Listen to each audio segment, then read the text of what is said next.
107 The Point. News this hour from townhall.com. I'm Keith Peters reporting. Republicans won the presidency and the Senate in last night's election. The Kaiser Family Foundation's Director of Survey Methodology, Ashley Kurzinger, says AP Votecast, a sweeping survey of more than 120,000 voters nationwide, shows more than half said they wanted to see a substantial change in how the country's run. Both nationwide and in key battleground states, former President Trump garnered majority support among voters that were most concerned about the economy and wanted to see more aggressive enforcement of the country's border security. These issues outweighed other issues such as the future of democracy and abortion access, which were higher priorities for Harris voters, but not enough in order to give her a victory. Who will certify Donald Trump's presidential win? Kamala Harris, that's who. Correspondent Julie Walker reports. Under the Constitution, it's the role of the Senate president, and that's the vice president, to declare the result of a White House election. In theory, that happens January 6th, but it didn't happen 4 years ago. Trump refused to accept defeats when then Vice President Mike Pence was to certify Democrat Joe Biden's win. Pence certified the win a day later. In 2000, after a grueling Florida recount battle, Al Gore conceded the presidency. And in January, as vice president, he certified George W. Bush's win. I'm Julie Walker. A ballot question to enshrine abortion in Nevada's state constitution has passed. Voters must also approve the ballot question in 2026 in order to amend the state constitution. A very good day on Wall Street as the Dow is up by 1,508 points. The Nasdaq rose 544. The S&P 500 advancing by 146. More on these stories at townhall.com. If you right now may be the perfect time for you to rethink how you pay for health care. And here's why. This time of year is decision time for a lot of people, but it's also when you can join Medi-Share and save even more than usual. For many families, joining Medi-Share means saving about $500 a month, which is a game changer for a lot of people, obviously. But what's more, Medi-Share members like it a lot. Their satisfaction rate is 98%. Imagine that. And Medi-Share is a proven thing, too, for over 30 years. It's a Christian community of hundreds of thousands of people now. And here's the thing. If you join before November 15th and you mention the promo code SHARE, they'll waive your application fee. So you save even more right off the bat. I'll give you the number here in a second, but just call and you'll get a price within 2 minutes. And again, the deadline is November 15th. So call now. You'll save even more. Here's the number. 844-41-BIBLE. That's 844-41-BIBLE. 844-41-BIBLE. Here's the Wall Street Business Report. Stocks stormed to records as investors bet on what Donald Trump's return to the White House will mean for the economy and the world. The S&P 500 jumped 2.5% for its best day in nearly 2 years. The Dow Jones Industrial Average surged 3.5%, and the Nasdaq Composite gained 3%. Big bank stocks led the way on expectations that Trump policies will lead to stronger economic growth and less regulation. Bitcoin also jumped to a record, while Treasury yields ran higher amid worries about bigger U.S. government borrowing and higher inflation. The Dow was up 1,508 points to close at 43,729. The Nasdaq gained 544 points to 18,983. The S&P 500 added 146 to 5929. For the Wall Street Business Report, I'm John Scott. News and analysis at townhall.com. I'm Keith Peters. On Point Weather is made possible by our friends at Palmetto Citizens Federal Credit Union on 107 The Point.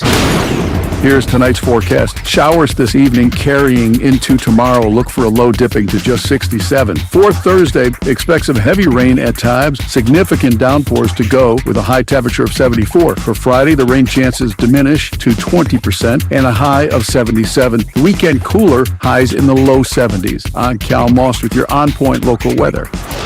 WQXL Columbia, W264DF. From the Bart Fireside Studio, the solution for keeping you warm this winter. This is 107 The Point.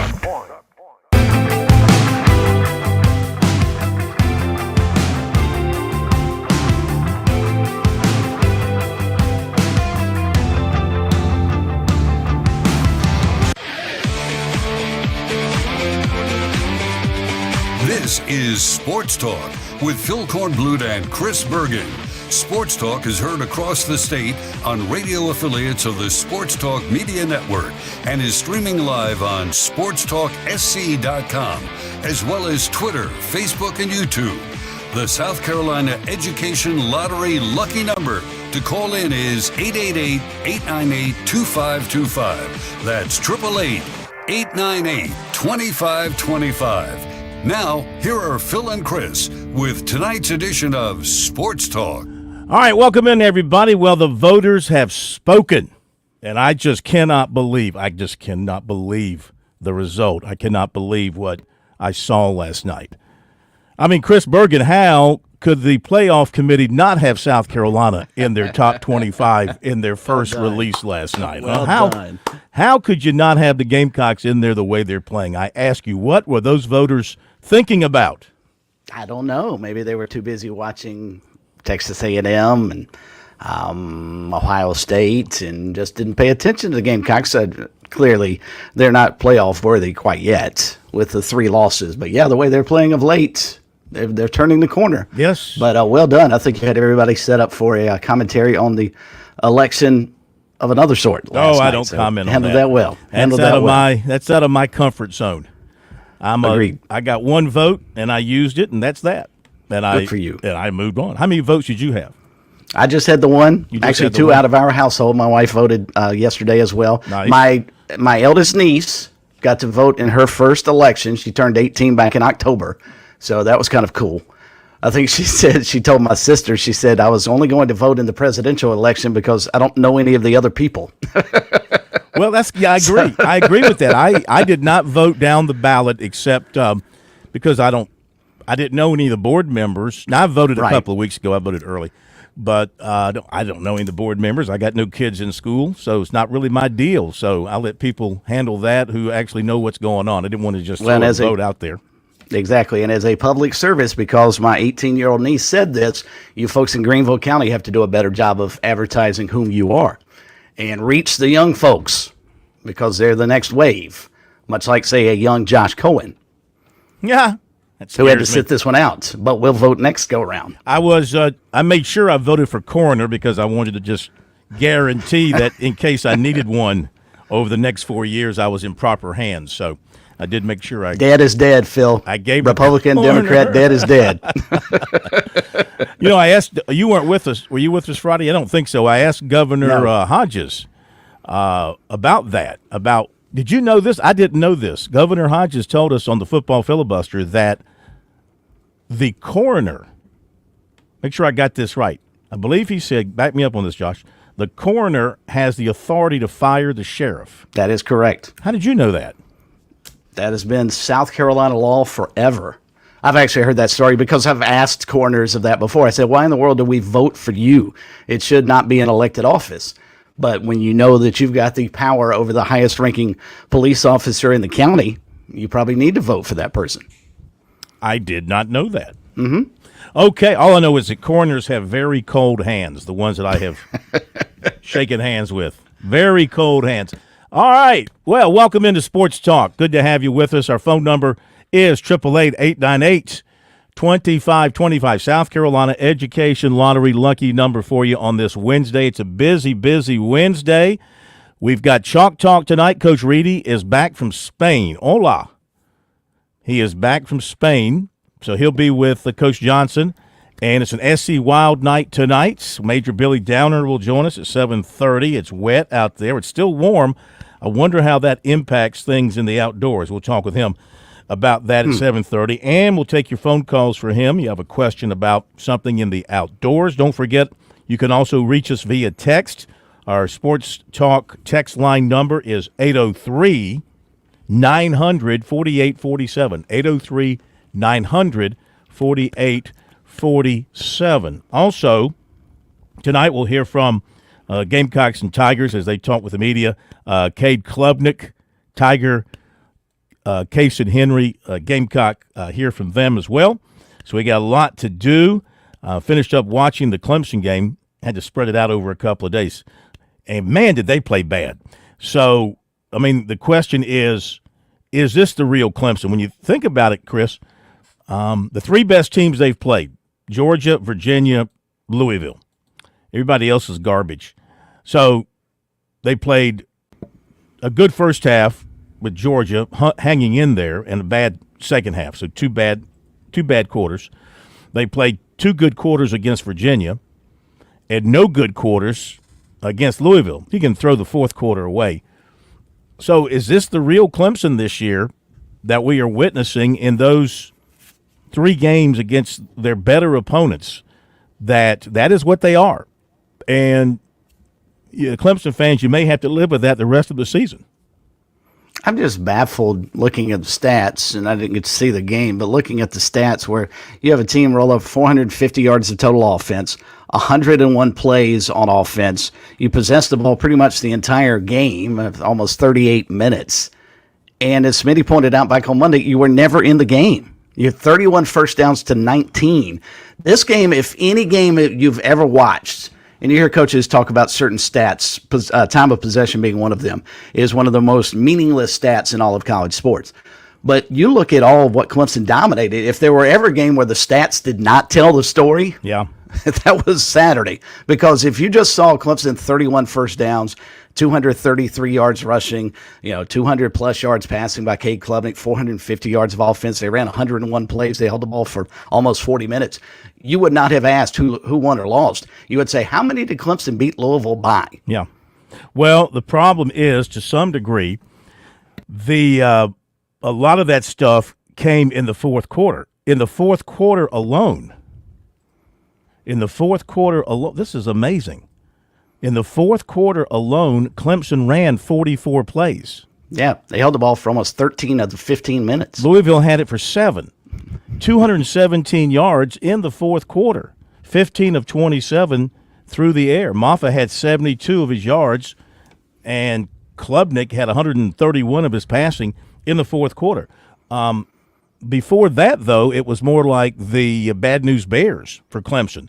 You had the 2 blocked field goal attempts. They were fortunate, and maybe this had something to do with it, maybe it didn't, but they had a punt return for a touchdown against them that was called back because of a block in the back. That would have been another touchdown against them, another breakdown in special teams play with that. They had penalties.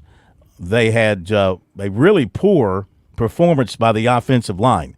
It seemed like every time Klubnik went back to pass, he had to scramble. There was no time for him to hang in the pocket and look downfield. And thus, they really didn't have many big plays in the passing game downfield. They had some big runs, of course, because, Maffa had a good day running the football, but Klubnik's longest completion was 22 yards.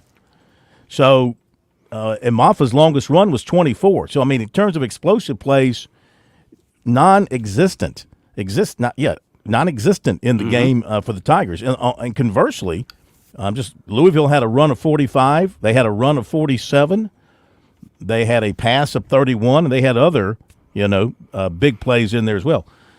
Just a bad performance by Clemson. And you just wonder, is this really Clemson? Is this who they are? What we saw against Louisville, what we saw for 2 quarters against Virginia, what we saw for 2 quarters against Georgia. Those are the 3 best teams they've played thus far. Sure, absolutely is. The concern you would have, Phil, if you look at Clemson, is the fact that the defense is not anywhere close to what we've come to expect, nor what we anticipated this season. They have not played well all season long. Once the season got rolling, after they blew out Appalachian State and won a few ball games, and you started looking at the statistics, and the defense was still giving up, 25, 28 points a game. Well, you thought, the Georgia game really skewed that.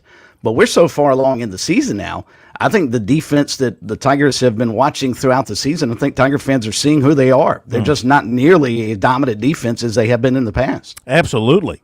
I read an interesting story from Larry Williams at Tiger Illustrated today in which he pretty much said the same thing, and he was pushing for Sammy Brown to get more snaps at linebacker because Barrett Carter is not playing well, and Wade Woodaz might be out of position, might be better suited for, he was a safety nickel at one time in his career. He wants to see Sammy Brown get more snaps. He had like 17 or 18 against Louisville, and this is a very talented freshman that came in all ballyhooed and will get his snaps in time. You know how many tackles Barrett Carter had against Louisville Saturday? How many? 1. Yeah. For an All-American candidate, you expect more than that. Yeah. I mean, right now, would you take South Carolina's linebacking core over Clemson? I think I would. I take their defensive line over Clemson, too. I'd take their secondary over Clemson. Mm-hmm. I mean, I'd take their whole defense right now. I don't think anybody can argue that I point. think you would take South Carolina's defense. I mean, the Gamecock defense right now, they're playing with a lot of confidence. They're playing with reckless abandon. They're playing physical. They are, as they like to say, hunting. So they've got a mindset. They got a mindset going. And so now the Gamecocks have to transition that into a excellent road performance against Vanderbilt. They cannot go to Vanderbilt and slop it around there in Nashville on Saturday because Vanderbilt is obviously capable of beating anybody they play. They beat Alabama. They beat Auburn. They had Texas on the ropes. And Pavi is going to be a problem. Oh, yeah. Vandy's quarterback is going to be a problem for USC. 15 TDs and just 3 picks this year. Yeah. And leads all quarterbacks in the SEC in rushing yards. Well, yeah, he's going to be a problem. But what concerns me from a South Carolina standpoint about him, and you talk about his throwing, it's his running that concerns me. It's ability to run around the pocket, its ability to run that read option, to give it, to keep it. They have a good run. They have good running backs. They have a terrific tight end. You got to cover Eli Stowers. I mean, that guy, he's like, he was a quarterback when he began his career. I believe he began his career at Texas or Ohio State. Ohio State or Texas. One of the two. Maybe he's from Texas and went to Ohio State. But anyway, now he's a tight end and he's tearing it up. I mean, he's Brock Bowers-like. So you got to cover that guy. Yeah, you got to cover that guy. So that's going to be a good matchup, man. That's going to be a good matchup. Agreed. So we're looking forward to it. I'll be in Nashville this week. Smitty's going to go up to Blacksburg and cover Clemson. A reminder that our Twitter, at SportsTalkSC, which has served us so well since 2009, about 23,000 followers, is in limbo. It's in limbo. I don't know what to do. I've filled out every form 20 times over and sent it in to the good people at X, and, of course, have gotten no response. So I can't figure it out. I don't know what to do. Right now I've got my own at Phil Kornblut working, which I hate, but it's what we got right now. Smitty's got his working. Have you got one? You don't have an X, do you? I don't. Yeah. I never have. Yeah. I used to use one for my local show here in Florence, and then when I started working with you guys, I just used Sports Talk. So Did you? I don't have one. Did you? What do they call it? What's the word? Not discontinue. There's a word for it. Deactivate. Did you deactivate it? That's a really good question. It may still be out there somewhere. I just can't remember what it was. Well, what was the name of the account? At Bergey's Palace. That would actually be pretty good. That would be good. That would be good. Well, here's the funny thing, and I don't know if any of you out there have had trouble with Twitter or X, and I'm not going to take up a whole bunch of time, but this happened on Halloween, but we got hacked on Halloween, and the account our password got changed immediately. I mean, like within seconds of me clicking on something I shouldn't have clicked on, though it looked real. But I'll take the L for it. And it became locked or deactivated. But you can see it. You can pull up Sports Talk SC where it was on October 31st. You just can't do anything with it. So fought that for a day and said, okay, this looks impossible. So let's just start a new one and rebuild, so to speak. So I started a new one, Sports Talk of SC. And paid for it. Paid for the premium. And paid for it. Yeah, I said, okay, we'll do the whole thing again. I'll pay the $84 for the annual premium. We'll be verified. Yeah. And do you know idea it was that expensive for a year? Yeah, it's $7 a month. So, I did the year thing, just like I had for the other one. Both of them were premium. That's what I'm saying. I paid for this crap. And I tried to send a direct message to a sports writer friend of mine. And next thing I know, I get a message from X, this account has been suspended for violation of X rules. Permanently suspended. Permanently. And I'm like, what the, you know what? I said, like, what? And I'm freaking out. Now I'm like, I can't believe what is going on. And now that account is dead. And they've got my $84. And I have no way of getting the money back. I have My no favorite way. part about the new account, for whatever reason, the only tweets that we can read are from the University of South Carolina Athletic Department and Colorado football. I have no idea how Dion has been able to slide into our DMs, so to speak. So it's just been, you're right, it's just been a week of headaches because now the website, of course, is fully operational, and you can go to our website and see our stories, and our traffic on our website remains like it was, very, very good, SportsTalkSC.com. We're just not getting that push off of X. Our stories aren't appearing. Well, they are appearing on my particular site, so we are posting those there. But, I mean, nobody knows that site exists unless you're listening to me and you happen to go over there and start following it, or you figure it out on your own. So I just wanted to explain that again because I know we had a lot of followers, and we streamed the show on the old Sports Talk SC, and it had a lot of viewers that way. Now we do stream it, of course, on Facebook still at Sports Talk SC on Facebook and on YouTube at Sports Talk SC on YouTube. And the Chief Sports app. And the audio. Oh, yeah. It also streams video on the Chief Sports app, doesn't it? Hey, yep. Chief Sports app. That's a free app. You should download that. You can get the audio and the video there. So wanted to get that back out there, but we're still working on it. I send in about 5 forms a day. I'm inundating the computer. I'm not even sure it gets to a real person. You know, it doesn't. Do they have real people? No. It's just going to AI, going to some AI, dump spot inside the San Francisco headquarters. And funny, the hacker, according to their IP address, was in San Francisco. Go figure that out. Of course. Farm Bureau insurance agents live and work right in our community. They're not at the end of some 1-800 number thousands of miles away. The personalized attention, competitive rates, and a reputation for fast, fair claim service sets Farm Bureau insurance apart from the competition. For your auto, home, and life insurance needs, trust Farm Bureau Insurance. In Clinton and Lawrence, give Buddy Bridges a call at 864-984-0413 or stop by the office at 726 East Main Street in Lawrence to see how local makes a difference.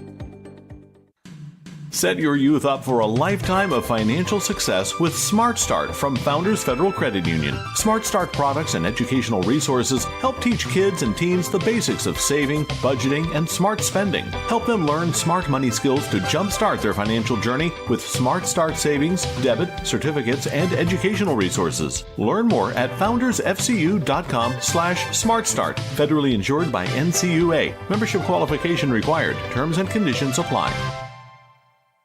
Touchstone Energy cooperative members save more on electricity, and members save more on insurance, groceries, healthcare, restaurants, travel, concerts, and sporting events through co-op connections. Touchstone Energy is an alliance of the member-owned electric cooperatives, and as a member, the power is yours. Experience the power of co-op membership with Touchstone Energy and find out how much you can save on electricity and a whole lot more at touchstoneenergy.com. George Bryant here with Tsunami Bar Sports, and wow, Tsunami Robbie, there is now an amazing technology that you can use when you train receiving large game without having to endure pain. Please explain. George, that is the magic combination. I have 3 simple words to define that entire concept. Stimulation, not annihilation. Regardless of your training goals, there is a level of stimulation that is optimal for your desired gains. Tsunami Bar's flexible bar technology meets these demands because the user determines the level of stimulation with the amount of speed and force they impart into the bar or training device. Hey, this is Phil Kornblut. The Tsunami Bar is a terrific training device, whether you're working on your fitness or your golf game. It's convenient, it's easy to use, and you won't feel beat up afterwards. Be sure to click on the digital ad on SportsTalkSC.com and get 5% off any order using promo code BBB5. Don't wait. Order today.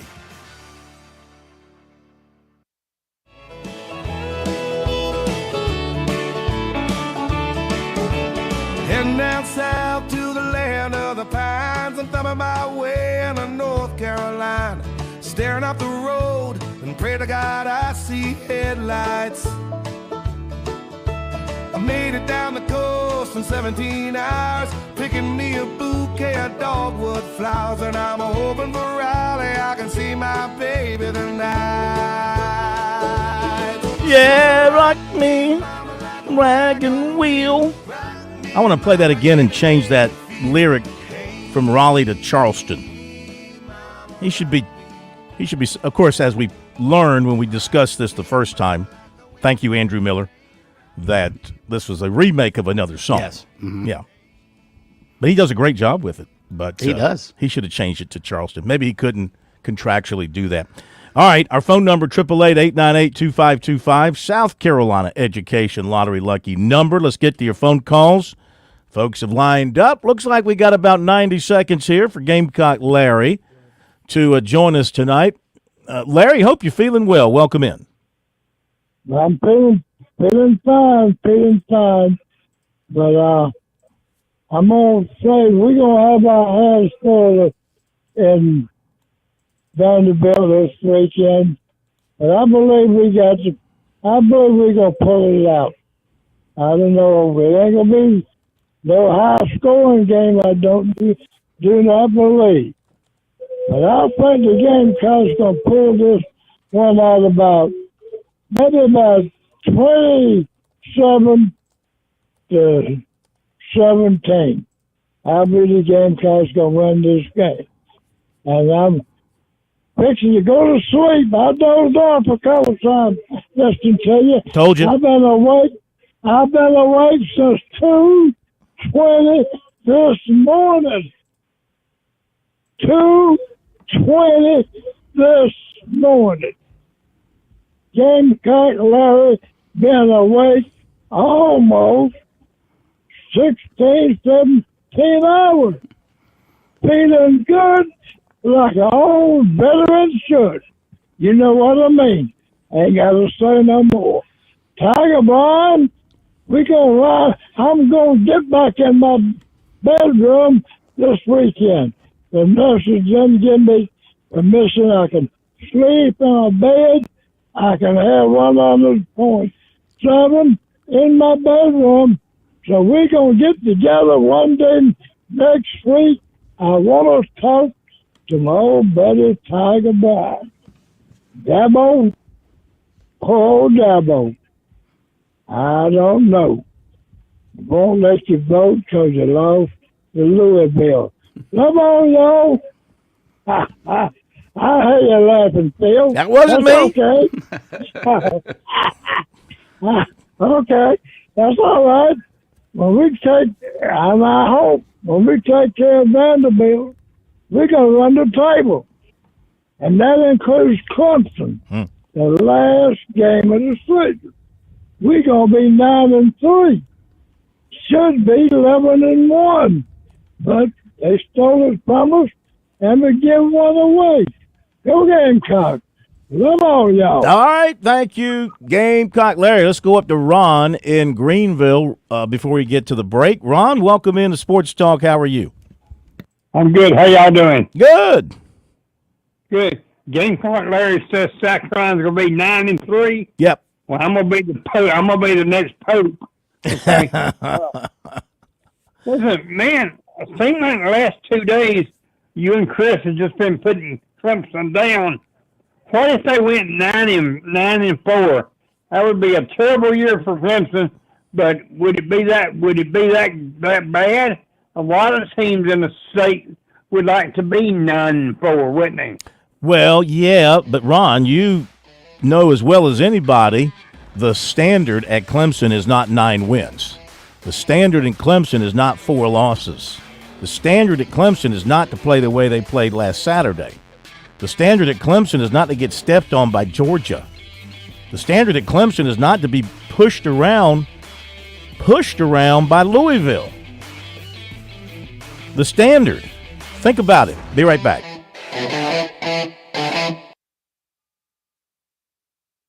On Point Weather is made possible by our friends at Palmetto Citizens Federal Credit Union on 107 The Point.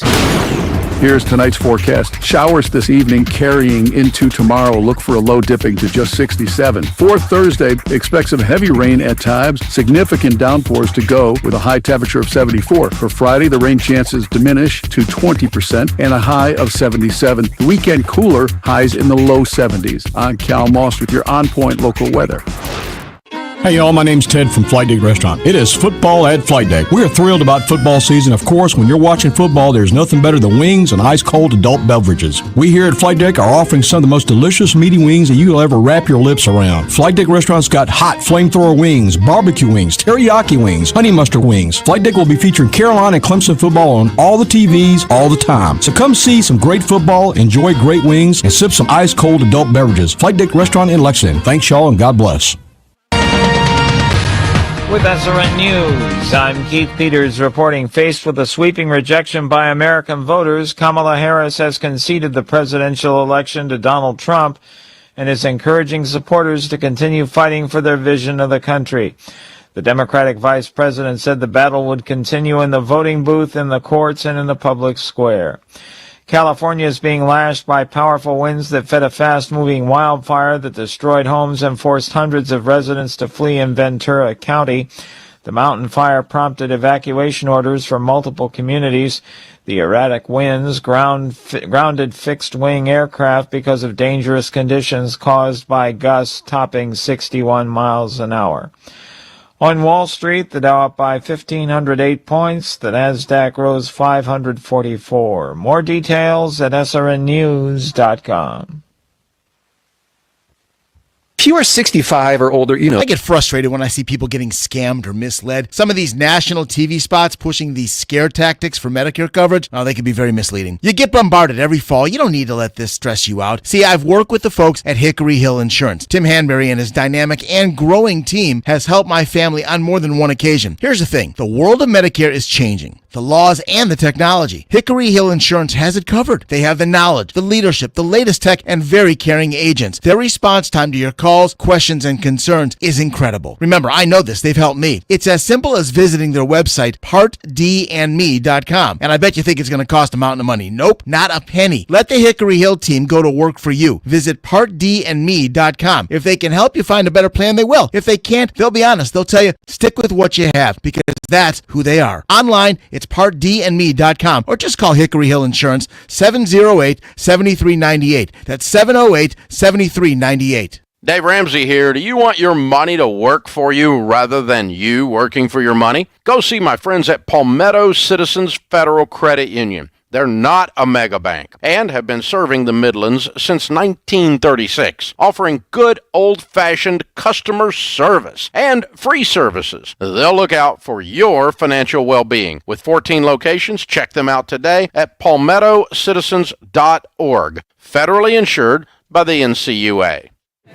Pardon me, ma'am. Are you interested in lowering your energy usage and saving money? Make it quick. Did you know that Dominion Energy offers heating and cooling rebates up to $750? That's a lot of money. Yes, it is. And it comes in handy if your system fails and you need a replacement. Any restrictions? For starters, your new equipment must be Energy Star qualified. That's a good thing. Go to DominionEnergySC.com and click Save Energy. DominionEnergySC.com it is. Thanks for the tip. Certain restrictions apply. Hi, John here from Redbird Windows and Doors. You know what really bothers me about my industry? It's gimmicks instead of honesty. With Redbird, it's pretty simple. We do absolutely great work, we're local, and our projects are fairly priced. If you're ready for some new windows and doors or need our help, you'll get high-quality materials, service, and my personal guarantee. Online, find us at redbirdwindows.com or call me directly at 727-0561. That's 727-0561. Redbird Windows and Doors. As we celebrate 10 fantastic years at Sweet Comfort Services, we're cooling you off with unbeatable deals on all SEER 2 and high-efficiency AC equipment. Hey Point family, mention this ad and get a thorough spring maintenance check from our expert non-commissioned techs for just $95 for your first system and a chill $45 each additional system. Look us up at sweethvac.com or call us at 331-8143. Celebrating a decade of keeping you cool and comfy. That's the Sweet Comfort promise. No, sir, I ain't been drinking. I ain't even had one beer. This sweet thing's got me buzzing from whispering in my ear. Just take a peek up in here at this little hot mess. Mister, you'll understand. I'm doing my best and I know I'm all over the road. Okay, that sounds like some of the people driving ahead of me tonight, getting to the studio. All over the road and driving 12 miles an hour. Just because it's raining doesn't mean you have to drive 20 miles under the speed limit. Just saying. You guys are getting rain? Lucky you. Oh, pouring. It's pouring. Yeah. It has not rained a drop over here in the PD, and we desperately need some. Yeah, it's coming your way. You got some coming. It's supposed to be messy tomorrow. Phone number 888-898-2525, South Carolina Education Lottery lucky number. Back to your calls in just a second. So, it does rain at the beach occasionally, but most of the time it is sunshine galore, beautiful temperatures and pleasant sea breezes. You can enjoy all that at a beautiful location of your choice by giving Jimmy Smith a call at Paulie's Vacation Rentals.com and James Smith Real Estate, 843-237-4246. Jimmy controls the wind and the sun and the rain at the beach. So you want beautiful weather? You just tell Jimmy, give me a week or a weekend or a month of beautiful weather. He'll dial it up. He has those kind of connections. 843-237-4246, Paulie's Vacation Rentals.com. Also, James Smith Real Estate right there at the border of Litchfield and Paulie's. Stop by and say hello to Jimmy when you're driving up and down Highway 17 there. Okay, a couple of quick notes. Ashlyn Watkins back at practice, South Carolina women, after going through PTI and getting her records expunged. Her records, the charges against her dropped. So she's back in the good graces at South Carolina. Her suspension is over, and she's back practicing as of today. USC freshman defensive end Dylan Stewart among the 14 semifinalists for the Sean Alexander Freshman of the Year Award. And the Atlanta Braves updates on Ronald Acuna and Spencer Strider, both unlikely to be ready for opening day of 2025 as they battle their way back from injuries from last season. And we mentioned the first ranking by the College Football Playoff Committee. No South Carolina. Clemson down there at 23rd. And you've got Oregon, Ohio State, Georgia, Miami, Texas, Penn State, Tennessee, Indiana, BYU, Notre Dame, Alabama, Boise State. Those would be your 12 if the playoffs began today. Those would be your 12. Who would not be in there? Ole Miss would not be in there. LSU would not be in there. A&M would not be. Now, this, of course, does not take into consideration who's going to win an automatic bid by winning a championship. Like SMU is not in the 12, but they can get in there by winning the ACC championship. Right. Clemson is 23rd. If things worked out and they get in the ACC championship game, they could get in there by winning the ACC championship. So there are automatic avenues for getting in there. But Phil, I don't know. think from I was just going to say one team, the two-team loss, the team with two losses right now, and of course things are going to clear up here in a little bit. But Ole Miss, they get Georgia at home Saturday. Mm-hmm. That's going to be quite the shootout. And if Ole Miss beats Georgia at home, that's two losses for them still, and both of those losses are in the league. Can they get to where they can get into the SEC championship game? Or can they get, if they run the table, can they get in as an at-large with two losses? And do we know what the tiebreakers, we had that discussion a couple of weeks back about the three-way tiebreaker in the ACC and how ridiculous it might be. You get all the way down to what the fifth tiebreaker. Do we even begin to know what the tiebreakers would be in the SEC? Well, we can always look it up. Right now you have five teams with one loss. Yeah. Well, let's see. Here we go. Aforementioned Ole Miss. On August 21st, the SEC announced their tie-breaking process. So let's take a look here at In the event of a tie between teams competing for a place in the conference championship game, following procedures, head-to-head among the tied teams. That's number one. Number two is record versus all common conference opponents among the tied teams. Number three, record against the highest placed common conference opponent in the conference standings and proceeding through the conference standings among the tied teams. I want to get down to F. This would be good if it got down to F or number 6. They do it alphabetically. I was doing it numerically. If you get down to the last one, the last option is a random draw of the tied teams. And you know what they would do? You know what the SEC would have a 1 hour special. Yes. And you know, for the first 30 minutes, it'll be Feinbaum blabbering about it. And for the next 45 minutes, it'd be Herb Street blabbering about it. And then they'd take 5 minutes to have the draw, and they'd probably sell it to Dr. Pepper and make about $5 million. So, you ever seen the movie Friday Night Lights, based off the book about Odessa Permian High School back in the late 80s? Yes. There's a scene in that movie where, and that actually was how the state of Texas used to handle high school football tiebreakers. They would flip a coin. And there's a scene in the movie where they meet at a truck stop, and the 3 coaches who are tied for the district championship all bring a coin, and they flip it, and they play odd man out. And, you know, 2 heads, 1 tail, the tail is out, and vice versa. Maybe that's what the SEC should do. Could you imagine the sponsorship they could get from Buc-ee's in Auburn, Alabama, to host that?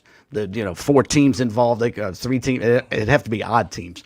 But, 5 teams come with a coin to flip inside Buc-ee's.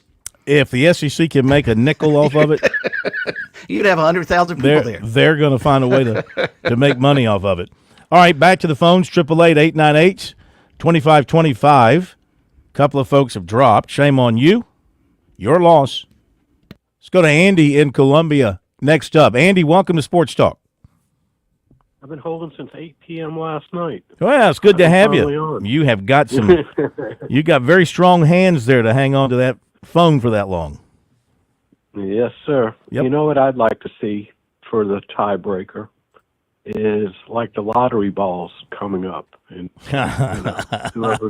whoever's lottery ball comes up. Too. You have Alabama. You have some hot little You're in the hot little playoffs. chick, sitting there being the lottery ball caller, and there you go. Yep, I agree. Is the South Carolina, I watched both games the other night. I pretty much watched the women's game a little bit more than the men's game. After I kind of got very disappointed during the first half. Someone said last night they ran into a brick wall. The brick wall must have been at the foul line, because I'll tell you what, those guys must be majoring in masonry, because they were laying some bricks big time from that line. And if Pringle has changed his foul shot, I think maybe he needs to go back to whatever he was doing last year, because whatever he's doing this year, sure, it can't be any better than what he was doing last year. Because he was, I didn't see much of the second half, but he was bricking them like he could, like he was laying, like he was working out there laying bricks at someone's house. In the first half, he used to shoot them one-handed. He used to shoot it. I know, one-handed. I know. His two-handed doesn't look so hot either. He was 3 of 8. It's not a Buck Freeman. Buck Freeman's isn't alive to be teaching them the proper way to shoot a free throw. And I don't know who's been teaching them the two-handed way. Maybe you need to talk to the captain and find out who's doing the teaching there. Well, keep in someone mind, needs to get him. Keep in mind, the 2 bigs, Pringle and Murray Boyles, combined to go 6 of 14. So that's 8 of your misses right there. 8 of the 20, right? They were at 25. They were 14 of 25. 14 of 25. 14 of 25. No, all together. I thought they missed like 20. No, they were 14 of 25. I'm looking at the box right here. 14 of 25. Okay.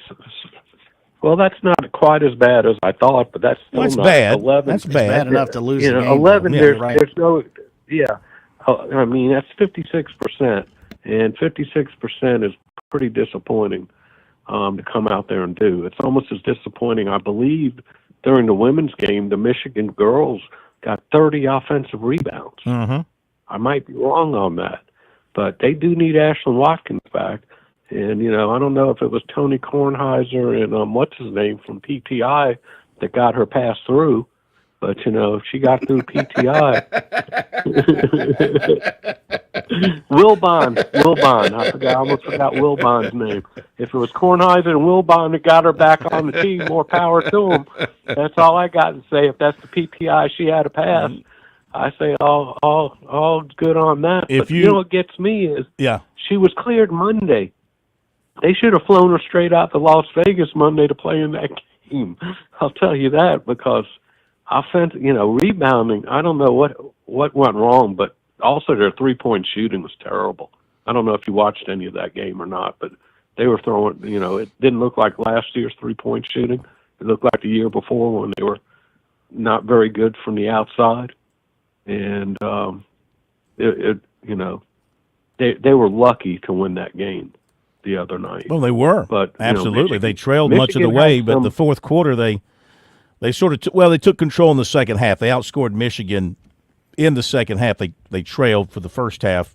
Were better in the second half. I'm not drawing conclusions on anything after one game of college basketball. I'm not drawing conclusions. But, but I don't know if you realize this, but Michigan had one girl who played on the Canadian Olympic team, and some other girl that played on an Olympic team or on a national team. So they had some girls that had some high exposure.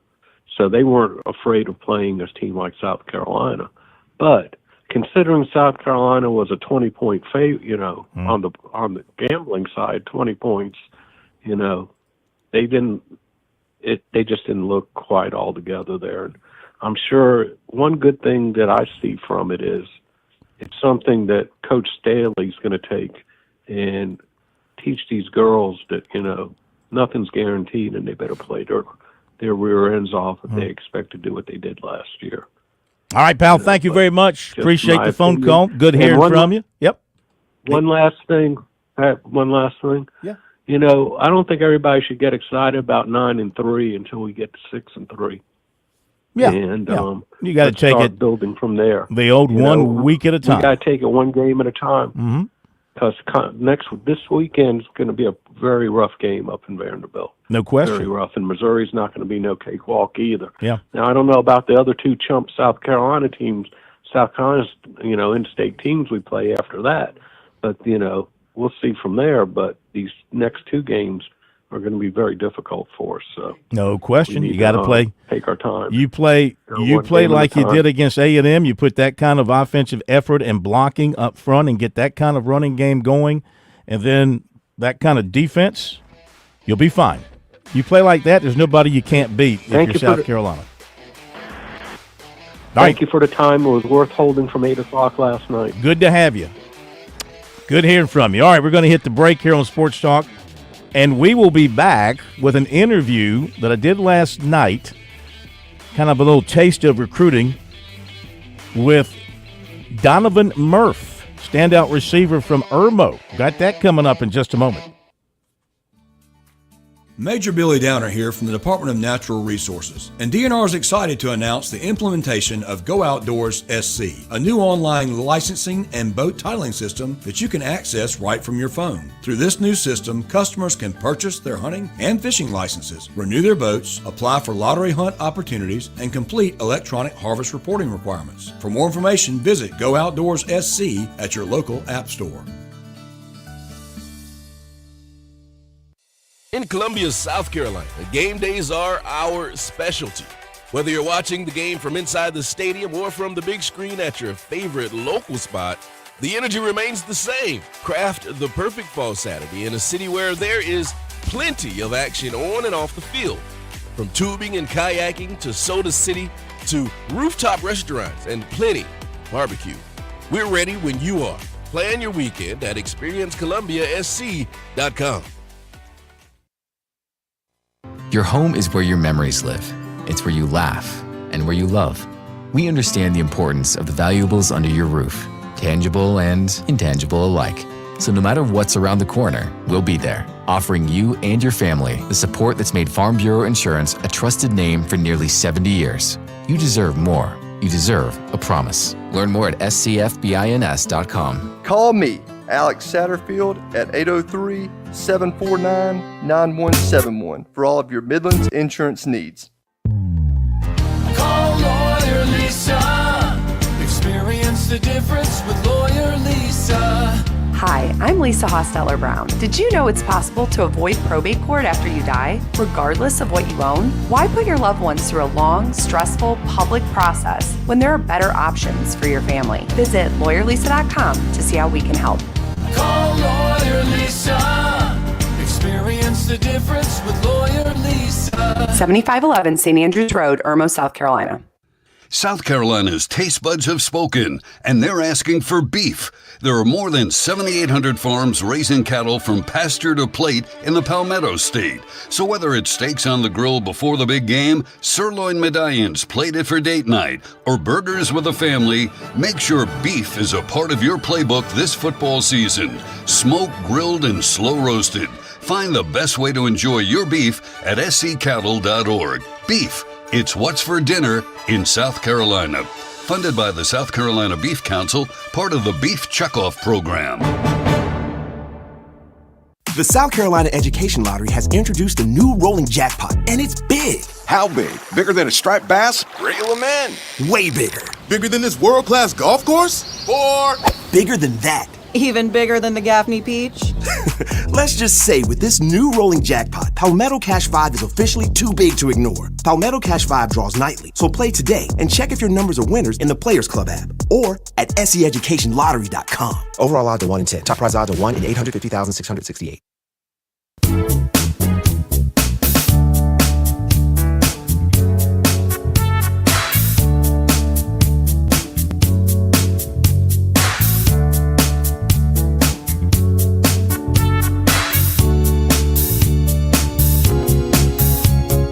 All right, a little quick taste of recruiting tonight brought to you by Seawells. I had a chance last night after the show to talk with Donovan Murph, the outstanding wide receiver from Irmo, who, of course, reclassified to 2025. He's in the process of visiting schools. He was at South Carolina this past weekend, Clemson coming up in a couple of weeks. And here is our conversation. All right, Donovan, things are moving quickly with you and your recruiting. You made your official visit to South Carolina last weekend. Let's talk about that first. What'd you think about what you saw there in Columbia and over the weekend and what you took away from that visit?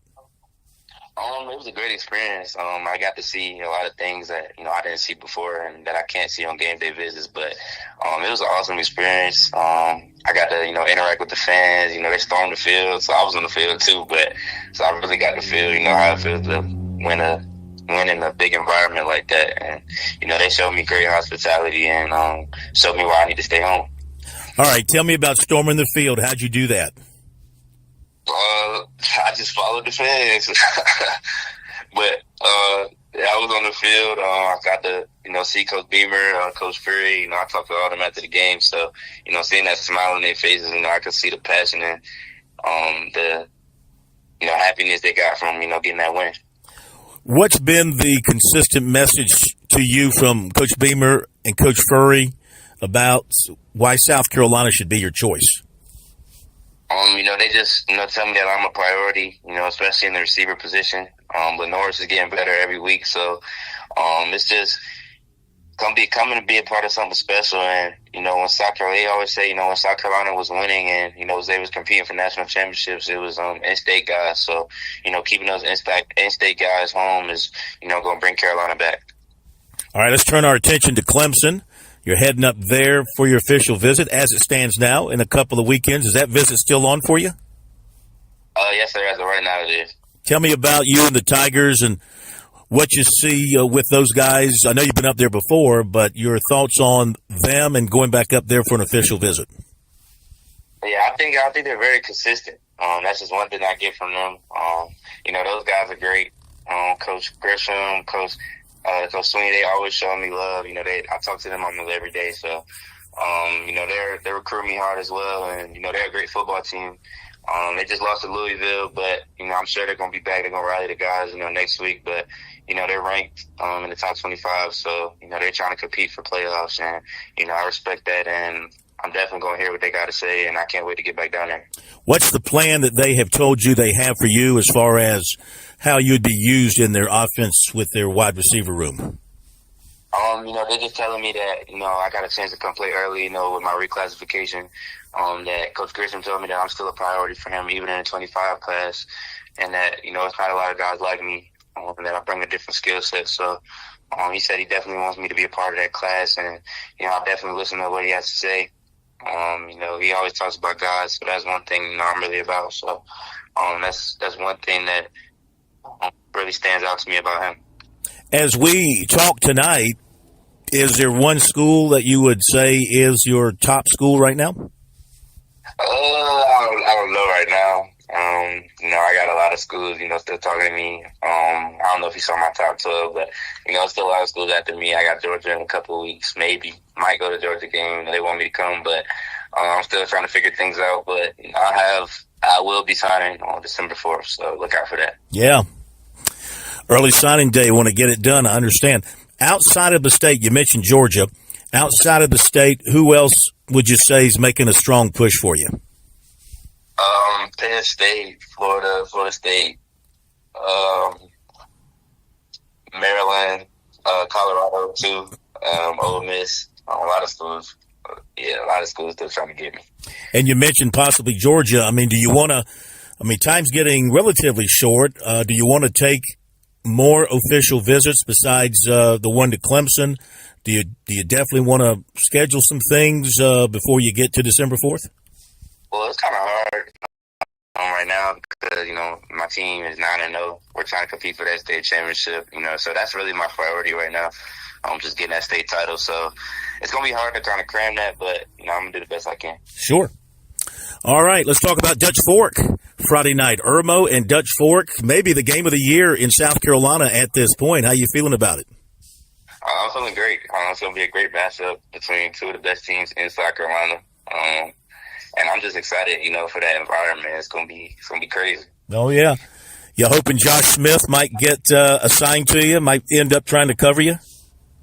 I don't know about that, but he do a little something. Are y'all buddies?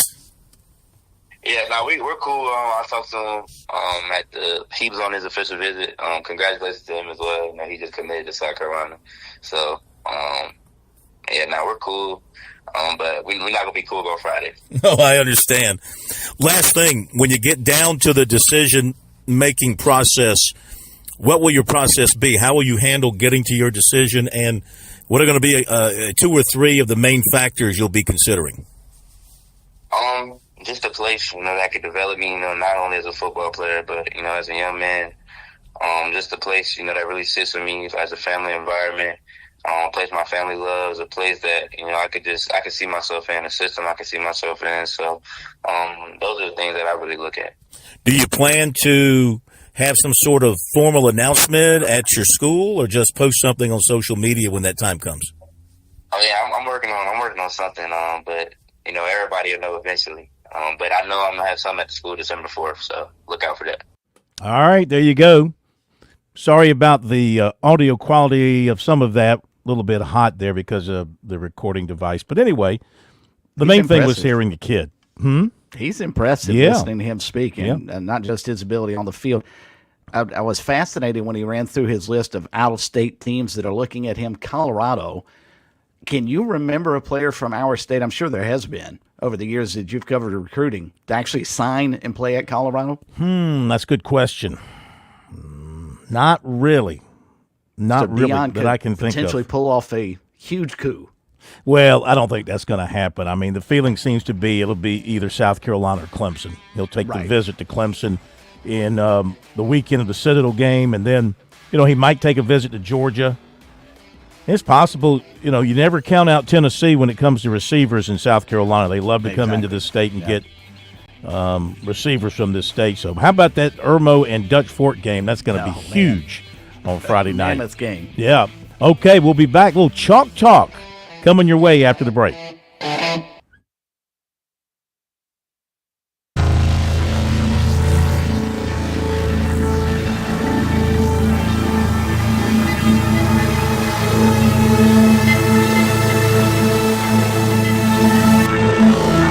WQXL Columbia, W264DF. From the Bart Fireside Studio, the solution for keeping you warm this winter. This is 107 The Point. News this hour from townhall.com. I'm Keith Peters reporting. Vice President Kamala Harris congratulated Donald Trump on his election victory. White House correspondent Greg Clugston reports. Harris called her rival to offer congratulations on his successful re-election bid. A senior Harris aide said the vice president discussed the importance of a peaceful transfer of power and being a president for all Americans. A spokesman for the Trump campaign said that in the phone call, the former and future president acknowledged Harris's strength, professionalism, and tenacity throughout the campaign, and both leaders agreed on the importance of unifying the country. Greg Clugston, Washington. How did Trump and the Republicans win? The Kaiser Family Foundation's Director of Survey Methodology, Ashley Kersinger, says the AP VoteCast survey shows the economy was a top priority for many Americans. About 4 in 10 voters said the economy and jobs was the most important issue facing this country. And Donald Trump had an 8-point advantage on this issue over Vice President Harris. Many voters reported being very worried about their personal economic situation. Large majorities of voters said they were concerned about being able to afford gas, groceries, the cost of housing, and the cost of health care. California is being lashed by powerful winds that fed a fast-moving wildfire that destroyed homes and forced hundreds of residents to flee in Ventura County. The mountain fire prompted evacuation orders from multiple communities. The erratic winds grounded fixed-wing aircraft because of dangerous conditions caused by gusts topping 61 miles an hour. Meanwhile, another fire burned multi-million-dollar properties along Pacific Coast Highway in Malibu. Good day on Wall Street with the Dow up by 1,508 points. More on these stories at townhall.com. You just grin and bear it or bite the bullet when it comes to everyday pain? Don't. Try Relief Factor, a drug-free daily supplement that helps your body fight pain naturally. Relief Factor doesn't just mask pain, it helps reduce or even eliminate it. It's 100% drug-free, it's developed by doctors. In 3 weeks or less, you'll know whether it works for you like it works for me. Try Relief Factor for yourself. Go to relieffactor.com or call 1-800-4RELIEF and save on your first order. That's 1-800-4-RELIEF. I'm going to let you in on a little wireless hack that can cut your cell phone bill in half. Verizon, AT&T, and T-Mobile have convinced you need unlimited data. Fact is, most people don't. Pure Talk only charges $25 a month for unlimited talk, text, and 5 gigs of data plus hotspot. Stop overpaying for wireless. Dial pound 250 and say spend less, and you'll save an additional 50% off your first month with Pure Talk. On Ukraine's front and in Kyiv, hope and pragmatism compete when it comes to Donald Trump being elected U.S. president. Soldiers in a Ukrainian artillery battery on the front lines of the country's east were only vaguely aware of American election results, pointing to Donald Trump's victory, but firm in their hopes for the next president of the U.S. A 39-year-old commander who goes by the name Mozart said in the hours before Trump's win was confirmed, "I hope that the quantity of weapons, the quantity of guns for our victory will increase." Though Trump's election victory throws into doubt American support for Ukraine and ultimately whether Kyiv can beat back Russia's invasion, I'm Charles de Ledesma. Hurricane Rafael made landfall in Cuba as a powerful Category 3 hurricane shortly after powerful winds knocked out the country's power grid. News and analysis at townhall.com. I'm Keith Peters reporting. On Point Weather is made possible by our friends at Palmetto Citizens Federal Credit Union on 107 The Point. Here's tonight's forecast. Showers this evening carrying into tomorrow. Look for a low dipping to just 67. For Thursday, expect some heavy rain at times. Significant downpours to go with a high temperature of 74. For Friday, the rain chances diminish to 20% and a high of 77. The weekend cooler, highs in the low 70s. I'm Cal Moss with your On Point local weather.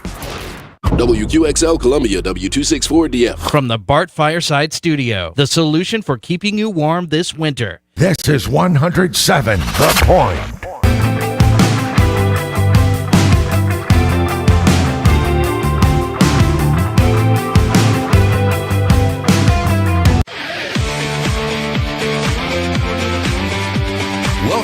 to Sports Talk on the Sports Talk Media Network. You can reach the guys with the South Carolina Education Lottery lucky number, 888-898-2525. That's 888-898-2525. Now back to Phil and Chris with the second hour of Sports Talk on the Sports Talk Media Network. All right, welcome back, everybody. It is Sports Talk on this Wednesday night. Having a great time. Appreciate the phone calls and everything else. Give you a little more recruiting here in a little bit. We just heard the conversation with Donovan Murph. And, yeah, he is a very good-looking athlete and a very intelligent-sounding young man. Enjoyed talking to him. Bottom of the hour, SC Wild will have Major Billy Downer. A lot of great talk about the outdoors in South Carolina. But right now, it's time to go inside the brains of two of the greatest legendary football minds in South Carolina history.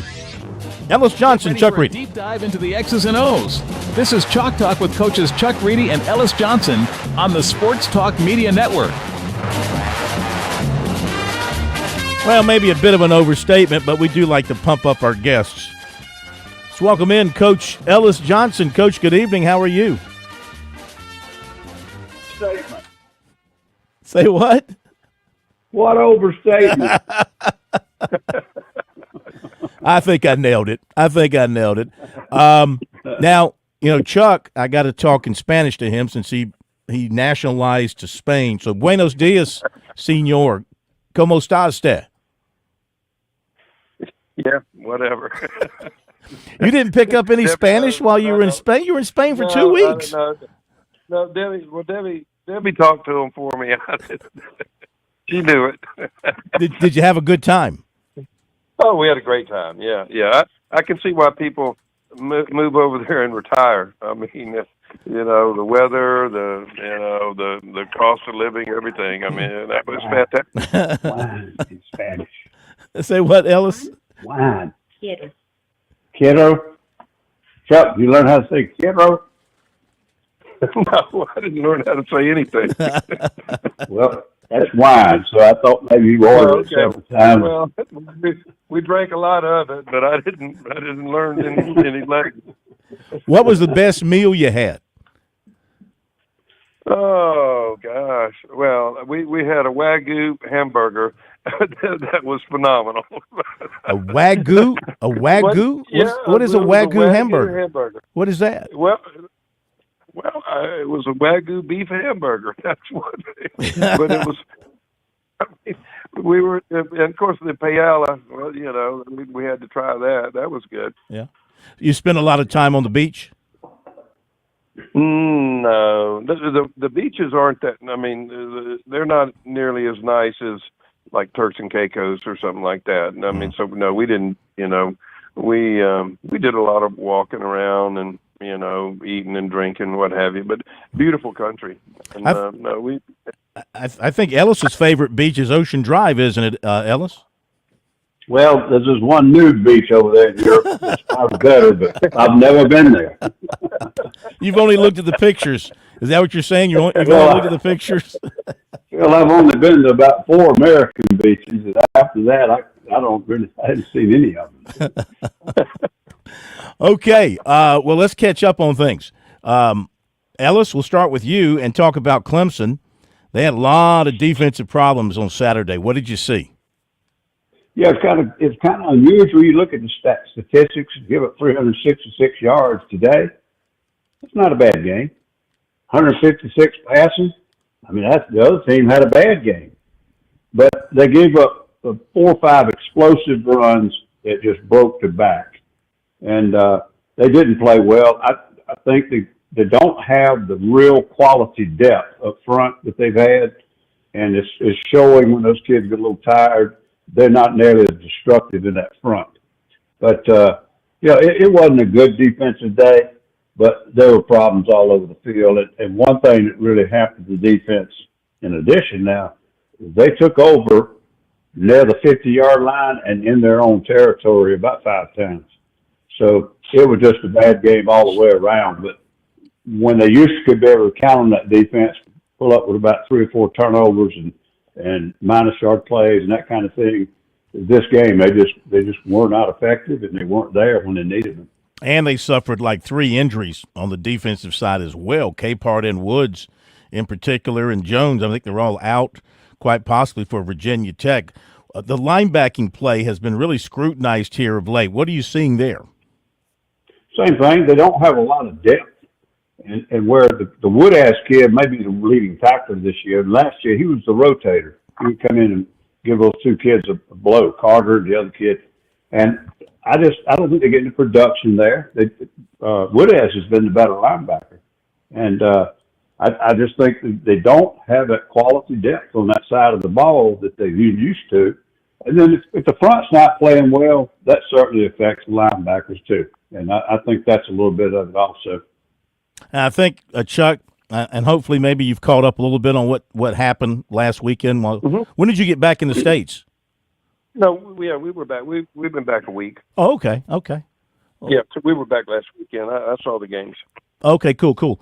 So offensively, I mean, they didn't do anything until really the fourth quarter. They owned the fourth quarter. It was ridiculous what they did in the fourth quarter. Was that a product of Louisville letting up a little bit because they had the lead, or what did you see as their issues the first 3 quarters? Well, I mean, they had some drives, but they just couldn't finish anything. They had mistakes. Every time they'd get down there, except for the one drive, they'd have a mistake, and then of course, you get 2 blocked field goals. I mean, you can't have. I mean, that's inexcusable. I mean, and so they came away with no points twice there. But at the end of in the fourth quarter, Louisville was content just to let them run the damn clock. Yeah. I mean, you're sitting there. I mean, the thing that was just unbelievable to me. I mean, they're down 3 touchdowns late in the third quarter, and there's no sense of urgency whatsoever. I mean, I at that point I would be. I'd be up tempo. I'd see no reason to be huddling at all. And they're in the huddle, taking their time. And, I think Louisville was like, hey, go ahead. They had, I think, several drives of, 12, 13, 14 plays. Mm-hmm. And Louisville was content to let them do that. And, I was just shocked, really, at the lack of urgency that they had down 3 touchdowns. Yeah, that was, and there was that they didn't go for 2 when they had a chance to go for 2. No. I know the TV announcer was all over them about that. Well, that's a no-brainer. And Dabo said their chart. I don't know what chart he's got, but I mean, anybody, because I mean, if you don't make the 2-point, you're still in the same situation. Yep. But you could get it to where it's just a touchdown and field goal game. And, so no, the fourth quarter was just a mystery to me, the way they handled the whole thing. And they did. They got a lot of yards and, and racked up, whatever. But, it was all for naught. I mean, they had 7 possessions of 10 plays or more. And lose the ball game. Now, they had 2 blocked field goals. They had 3 touchdowns, and they had the end of the game. But, I mean, that's offensive dominance. I mean, there's something was certainly missing there that led them not to capitalize when they had these opportunities. Yeah, well, like I said, I mean, and they now Maffa is a man now. I mean, he's a heck of a football player. And the 2 freshman receivers are going to be really good, but they really they made no big plays down the field throwing the football. Mm-mm. None. I mean, they never did stretch the field. Which they've been doing that. In these previous 6 games. But along those lines, I think what we've been talking about all along, the 6 games they won were against teams that were not very good. And, I think maybe there was a little bit of a false sense of how good they may be. Out of those 6, probably the best team in that group is North Carolina State, and they're not very good. No. So I think, I just think it kind of caught up with them. They played a good, and Louisville's a good football team. Well, Ellis, even though I'm sorry, losses. Ellis, do you think this is the Clemson team now? I mean, they get beat by Georgia, handled in the second half. They only played 2 decent quarters. Only played 2 decent quarters against a poor Virginia team, but that's probably the second best team they've played this year. Then they don't play well at all for 3 quarters, and the fourth quarter really didn't matter against the best team they've played outside of Georgia. I mean, is this Clemson now? Forget all the wins they had during the 6-game winning streak. Well, we don't know. The season's got to finish. It's like South Carolina. Was Saturday South Carolina, or was 3-3 in the SEC South Carolina? Well, we'll find out as the season goes on. But Chuck's already hit it. It didn't finish on offense, and when those field goals got blocked, it put the field position was atrocious. Also, they went for a 4th and 1, I think, and didn't get it. Mm-hmm. When you do that, you leave field position out there. The offensive system is not a physical system. In other words, there's not a really physical run play in there that you don't want to stop. The thing they've been banking on is, like Chuck said, you can't tackle Moffa one-on-one. But when he gets tired, and he's been banged up a little bit this year, then it slows him down. And defensively, I mentioned it before, the depth, it starts to wear on them. The schedule flipped.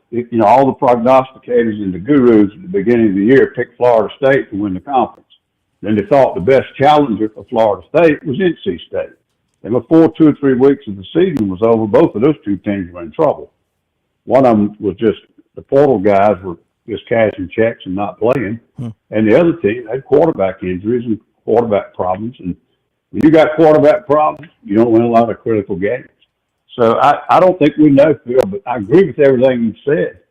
Who is the real team? And it's going to find out, because I do think Virginia Tech and Pittsburgh are very similar to Louisville. They're not great talent, but they're good football teams. And they know how to play, they know how to grind, and they know how to finish. And you just can't go out there and beat them with skill every day. Clemson might catch a little bit of a break with Virginia Tech because their quarterback's been hurt. Drones, don't know if he's going to play. Their top running back is out, and their backup quarterback has been a little banged up. By the way, let me correct the name. I think I said Shelton Lewis, the Clemson defensive back that got hurt. So make sure I get that name right, Shelton Lewis.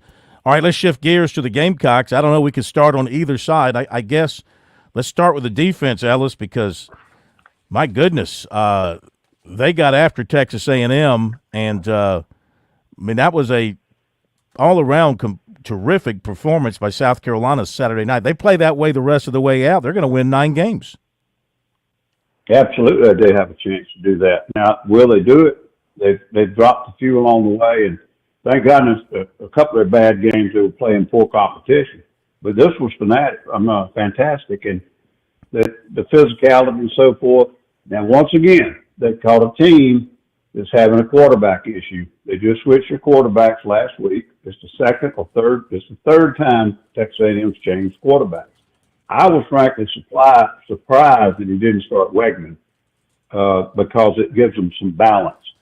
And you can't come into a game, you can surprise people with a kid that can't throw well and can run, but you can't win with that coming in. And I think one reason South Carolina was successful shutting down the running game, they weren't worried about the pass.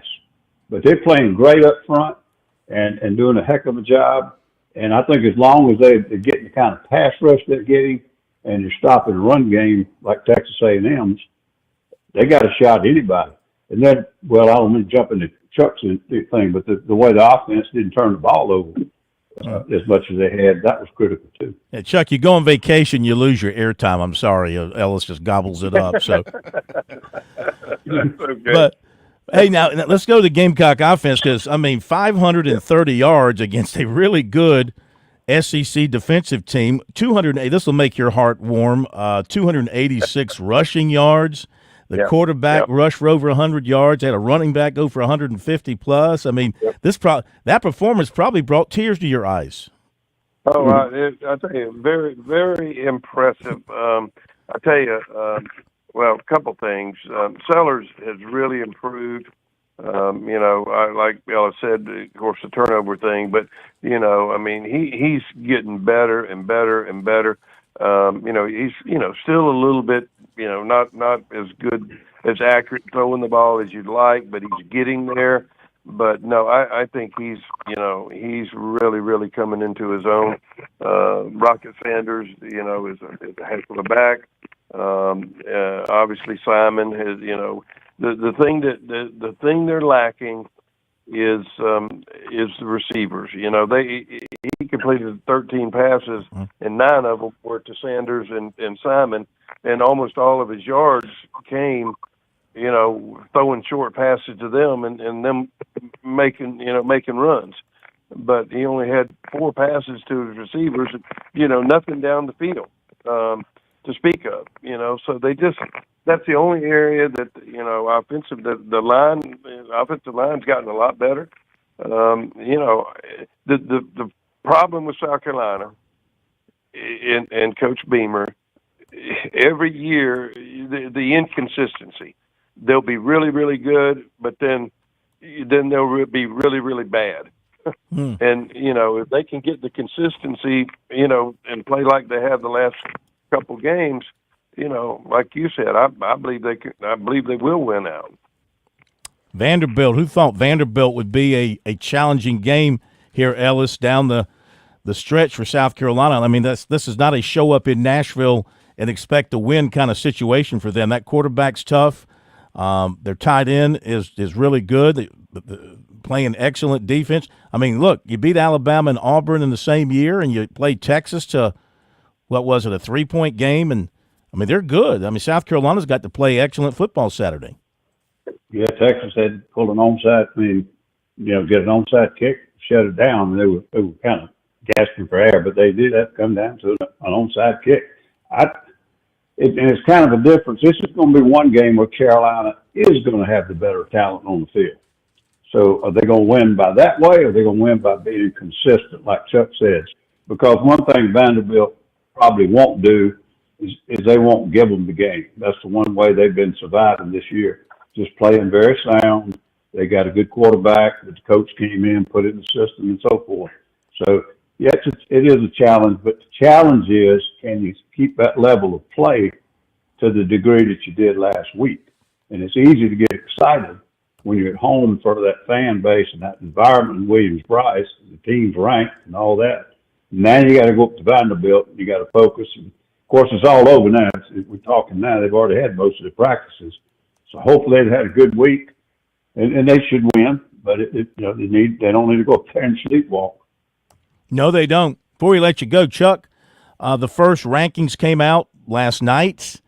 You saw the 12, what the committee's thinking about right now. Of course, things will change up with the automatic qualifying and all that if somebody outside the 12 wins a championship. But what did you think of the committee's first effort? No, I thought I thought they were dead on. I guess they had Ohio State ahead of Georgia, which is probably that's probably accurate. Although I don't Georgia's got the win over Texas, but which is better than anything that Ohio State has. But that'll all kind of wash itself out. Yeah, we got some interesting matchups coming up, and that will have a lot to say as to who's still going to be hanging around come December when they decide on the 12, or I guess they decide on the 7 at-large teams to go along with the 5 championship teams. Guys, great as always. Chuck, great to have you back in the States. Having trouble getting back into the country? They check your luggage for anything, shall we say, out of the ordinary? No. Everything was smooth. Okay. Ellis, thank you. Hope you have some great vacation plans coming up. What you got in mind? Vacation? I don't know what that means. What's that, Phil? Well, you're kind of on permanent vacation. So what What am I talking about? Every day. My last vacation was driving out to Murray State 2 weekends ago to see my son. He's out at Jody Wright. 8 hours plus in the car. But it was a lot of fun to see. And the two younger kids drove out with me. So that's been my vacation for the fall. That's awesome. Chuck's a man for all seasons. Yes, he is. You notice how he just dropped Turks and Caicos in on us, just like, hey, I'm going over to Irmo tonight. I'm going down to Turks and Caicos for dinner. Guys, thank you very much. As always, we enjoyed it. Talk to you next week. We'll see how things go. Enjoy it. All right. Thank you, Chuck. Thank you, Ellis. Chalk Talk on Sports Talk. We'll be right back.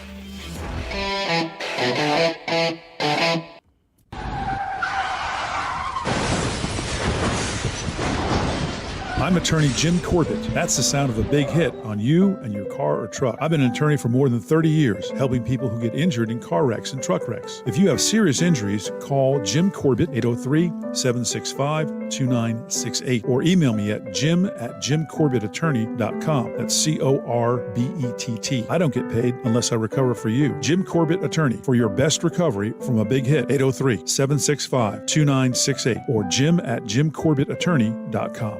There's a lot of things we take for granted in our lives. Your home's AC will run cool. Your drive-through coffee will be hot. And the car will start when it's time to take your kids to school. It's when things don't go as planned that you start thinking about who to call and where to turn. The good thing is, you can prepare for life's most difficult days by calling the Larry Lucas Agency today. Larry is a State Farm agent that has been taking care of people across South Carolina for more than 2 decades. You probably have insurance, but switching is easy, and bundling can save you hundreds or more. Most importantly, the Larry Lucas Agency can help you choose the protection you want at the price you want. All backed by South Carolina's #1 home and auto insurance company. Visit LarryLucasAgency.com today or give Larry a call at 803-799-1998. Like a good neighbor, Larry Lucas State Farm is there. You've put in the work for your education. The extra early, extra late, extra work. That's because you understand education opens doors to better pay, better opportunities, and a better you. Being educated about playing the lottery is no different. It helps you be a better player, one who knows when to play and when to take a rain check.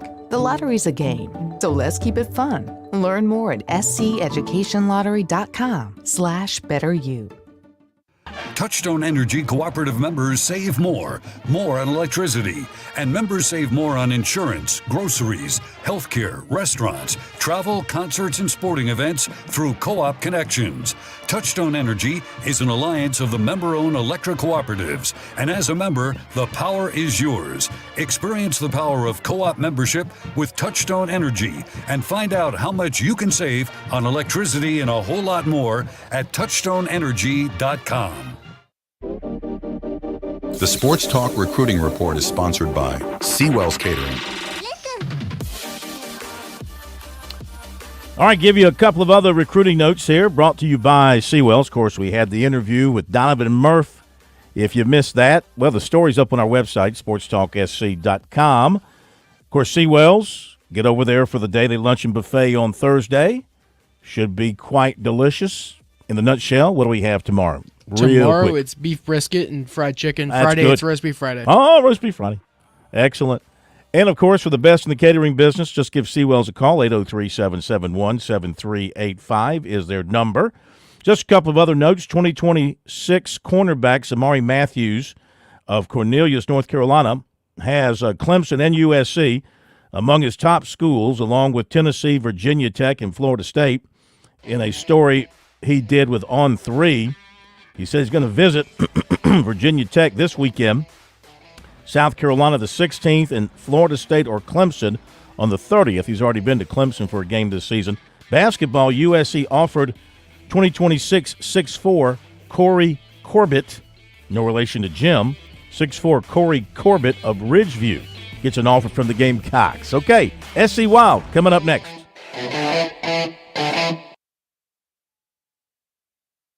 On Point Weather is made possible by our friends at Palmetto Citizens Federal Credit Union on 107 The Point.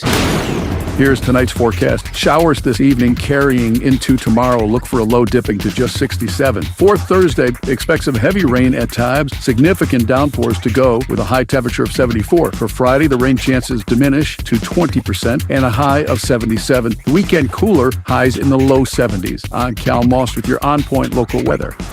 Tradition and quality. That's what you get with H&J Cattle Company, where local third-generation farmers ensure you receive the finest beef in South Carolina. Our registered Hereford and Wagyu cattle are raised with sustainable practices, without growth hormones, antibiotics, or animal byproducts. Taste the difference with the highest quality beef guaranteed. Order now at hdjcattle.co or on Instagram and Facebook at hdjcattle.co. Again, hdjcattle.co, where ethics meets quality.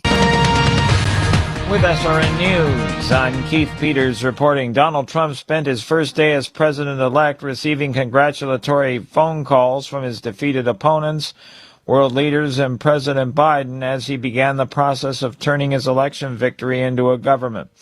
Trump was keeping a low profile, staying out of the public eye after addressing supporters in Florida during the wee hours of Wednesday morning. Vice President Kamala Harris later called Trump to concede the race and to congratulate him. The majority in the U.S. House hangs in balance. It was teetering Wednesday between Republican control that would usher in a new era of unified GOP governance in Washington, or a flip to Democrats as a last line of resistance to a Trump second-term White House agenda. On Wall Street, the Dow by 1,508 points. More at srnnews.com. The following is lots of plumbing companies out there. Few are truly local. Time to discover the difference with Franklin Plumbing and Drain Cleaning. See, when I faced plumbing woes at the Cohen home, Josh and his dedicated team, well, they were my go-to solution.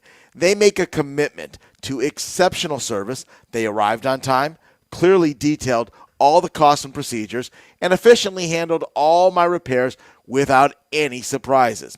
These days, how often do we complain about a lack of customer service out there?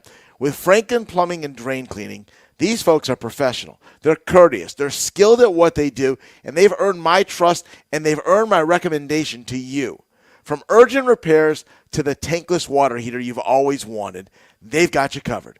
Visit franklinplumbing.sc.com or call 799-2222. That's 799-2222. Hey, you tell them Kev sent you from The Point.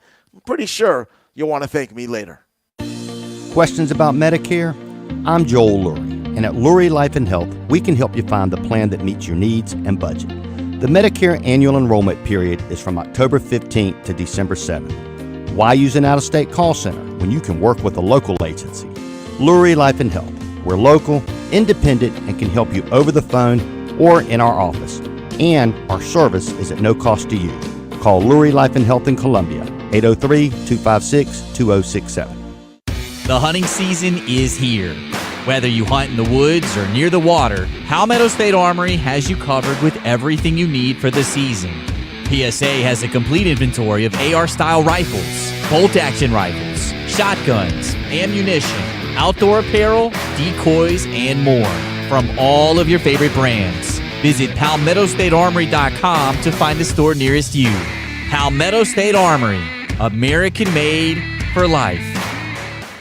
Some people would tell you the world's on fire right now. Well, this isn't a political message. It's a message in support of Ken and his team at Broker Solar in downtown Columbia. I love what they're doing. This is meant to remind you about something. You can't pick your power company. It's not like swapping cell phone companies every time they ask for another rate increase. You know what, though? You can take control of your power bill. You can either pay the man or be the man. You can own your own energy. You need to reach out to Broker Solar. In famously hot Columbia, when it's 100 degrees in the shade, you won't lose power when the grid can't handle the heat. You'll have stored energy and a solar-powered battery. During peak hours, when the power company's cleaning up, you'll run off your solar panels and you'll get the last laugh. Hey, solar's not for everyone. It's a serious financial commitment with serious financial benefits. My suggestion is you reach out to Broker Solar and the guys and let them answer your questions. Online, it's brokersolar.com, or give Ken a call at 807-7417. That's 807-7417 for Broker Solar.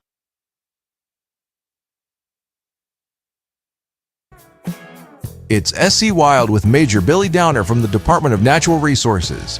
Major Downer is here to answer your questions about the great outdoors. Call in now at 888-898-2525 and join SC Wild on the Sports Talk Media Network. All right, a pleasure to have back with us here on Sports Talk and SC Wild. Major Billy Downer from the Department of Natural Resources. You got a question for the Major? Phone number is 888-898-2525. You can also hit us up with a text message. Our text line number is 803-900-4847. Major, good evening. Good evening, sir. Always a pleasure to be with you on Wednesday night. And we are going to continue our discussion tonight about deer season for a little bit. Maybe talk about deer loads a little more. Just a little, as we enter in, just where we are in the season right now, according to our game check, we're right at 81,000 deer checked in at this point in the season and still have half the season to go. And this is probably when you'll start to see more deer generally. We're going to talk about that a little bit tonight because as dry as it is and the drought, some people are not seeing deer as much right now, but we can talk more about that in a little bit.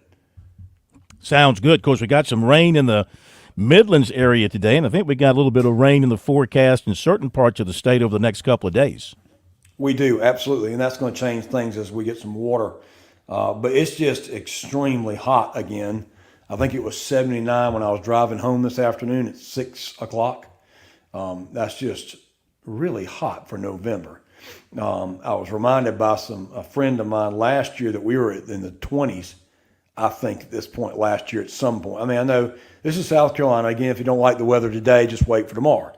It'll change. But we do have, we are seeing a little bit of a really hot time here during the deer season. And I have noticed myself as far as deer being seen has completely dropped off. I've talked to others across the state, seeing very similar results just this time of year that you just you're not seeing deer. People are sitting and seeing maybe 2 deer in an entire hunt. People are going and seeing 0. So when it's hot like this, it gets really frustrating. We had some cool weather here in October.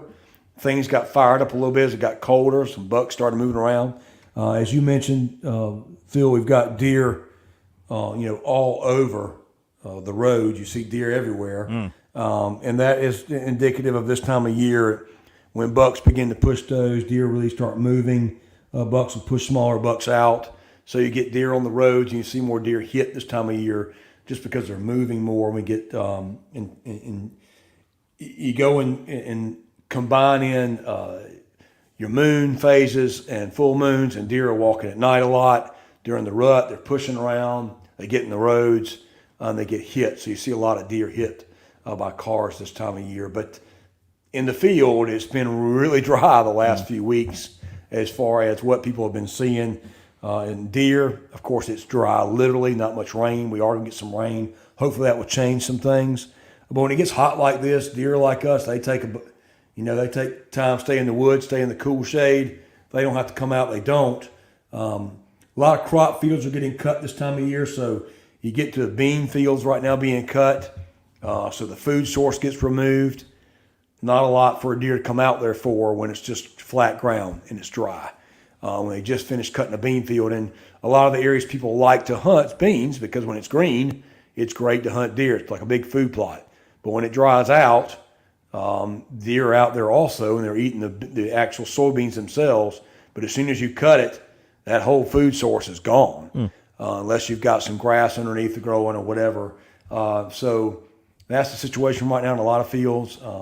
And it's been so dry, you don't get the normal regrowth in cornfields that provides some lush vegetation. It's just so dry, nothing's growing. So deer are staying in the woods unless you're bringing them out with some type of bait, corn, food, or whatever. And even that, as we all know, the more you bait, the more you try to feed deer, the more they turn to nighttime animals.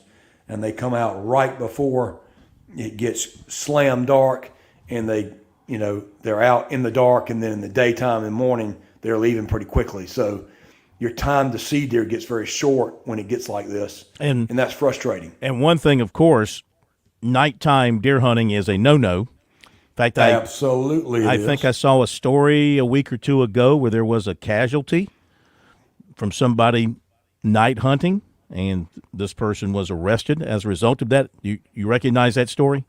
I do, and that is still under investigation right now. But yes, the basics of that are someone shot after legal daytime, and they actually caused massive injuries. They hurt 2 people, killed one and hurt another. So it was a very, very sad incident that is very preventable.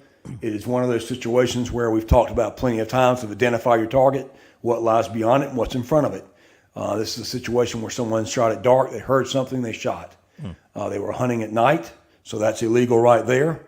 And they shot at something that moved, and they hit 2 people. And that is very, very unfortunate and is absolutely wrong in every way. Yeah, the people were just out for a walk, right? They weren't hunters. They were just out for a walk. That's correct. Yeah. That's correct. So, again, there's no way to make that sound right. No. Because it's not. Again, a lot of times, and over my experience of the years, when you have a fatality or a hunting accident of any sort, it's very interesting. A lot of times there is a violation associated with that accident. It's just one of the factors. It's just interesting. A lot of times there's either no license, it's at night, there's other violations that come in, trespassing. Those are common to see when it comes to accidents. Sometimes accidents happen even when people are doing their best. So certainly, again, it's a good reminder, yes, the legal time to hunt is 1 hour before sunrise to 1 hour after official sunset. So it's important to note that. Anytime after that hour of sunset until an hour before sunrise is considered night, and that's considered night hunting if you are hunting during that time. It is illegal to night hunt for deer for sure. The only animals you can hunt at night are coyotes, armadillos, and hogs, and you have to sign up through our night hunting program online to do that. And that's because these animals are invasive, and so we're trying to get people to, anytime they can, to go after those in a safe area and on land that they own. So that's a little bit of a different a set of rules there for those. But again, night hunting for deer is illegal. But this time of year, back to deer season, it's just tough when it gets hot like this again. Deer movement slows down. You don't have a lot of food sources because it's dry. It makes it hard to hunt deer. And if you like to still hunt like I do, you enjoy the time in the evening and the quiet and enjoying a good sunset or a sunrise.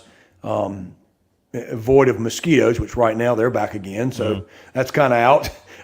Read a book, whatever, what have you. Look at Facebook videos while you're waiting on a deer to come out, or just, enjoy just watching whatever comes out in the field, squirrels, owls, whatever you see. It's fun. But when it gets this hot, it just is sometimes hard. And so deer season slowed down a little bit. I encourage folks just to be patient. It's going to get cool again. And as soon as that cooler weather hits us, we're going to see another push in this deer season. I know the last cool wave we had, a lot of our processors who process deer were full within that week immediately. It was that productive. So as soon as we get some cold weather again, we'll see that again.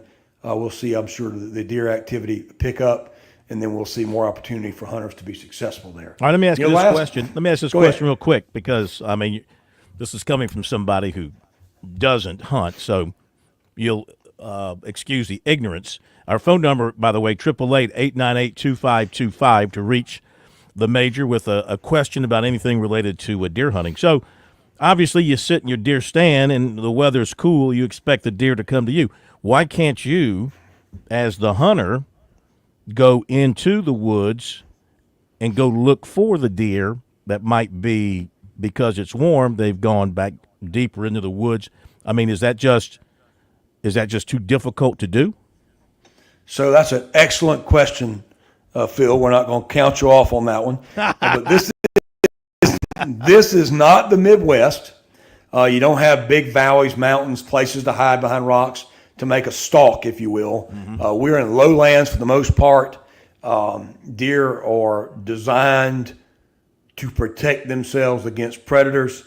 They have that vision, that they can see in front, behind, to the side. They've got ears that can hear bionic, at all kinds of levels. And they've got a nose that is probably their best defense. That one swirl of the wind, they catch a sniff of you and they're gone. So a lot of good things in their camp. So typically hunters try to hunt in a location of elevated location so that they're shooting down at deer. First of all, it puts you above the deer's sight line, and the scent spreads the scent up.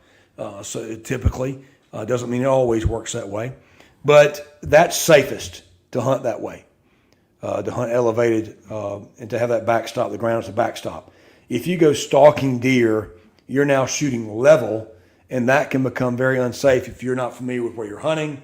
If you don't know where your bullet goes, remember a rifle bullet, even a .22, can go 1.5 miles. A 30-06 can go several miles. It's incredible how far they can go, even after a ricochet. We talked about this last time. I remember the folks that were in the pool at Carowinds some years back. Guy was target practicing a ways away, and one of his bullets hit somebody in the pool. Bullets can go a long way even after they ricochet. So having that backstop, shooting down, is a smart way, is the smartest way to hunt. It's just safer that way. Now, if you're using a shotgun, a little bit different, a lot less ranges. Don't want folks to get upset that they like to use shotguns. Wait a minute, I stand on the ground all the time with a shotgun. And that's true. And shotguns typically 7,500 yards range at the most. But I have worked accidents where a double-up buckshot went 184 yards through the outside of the wall of a house, through the interior wall, through the back of a mirror, and onto the dresser. So projectiles can do some crazy things.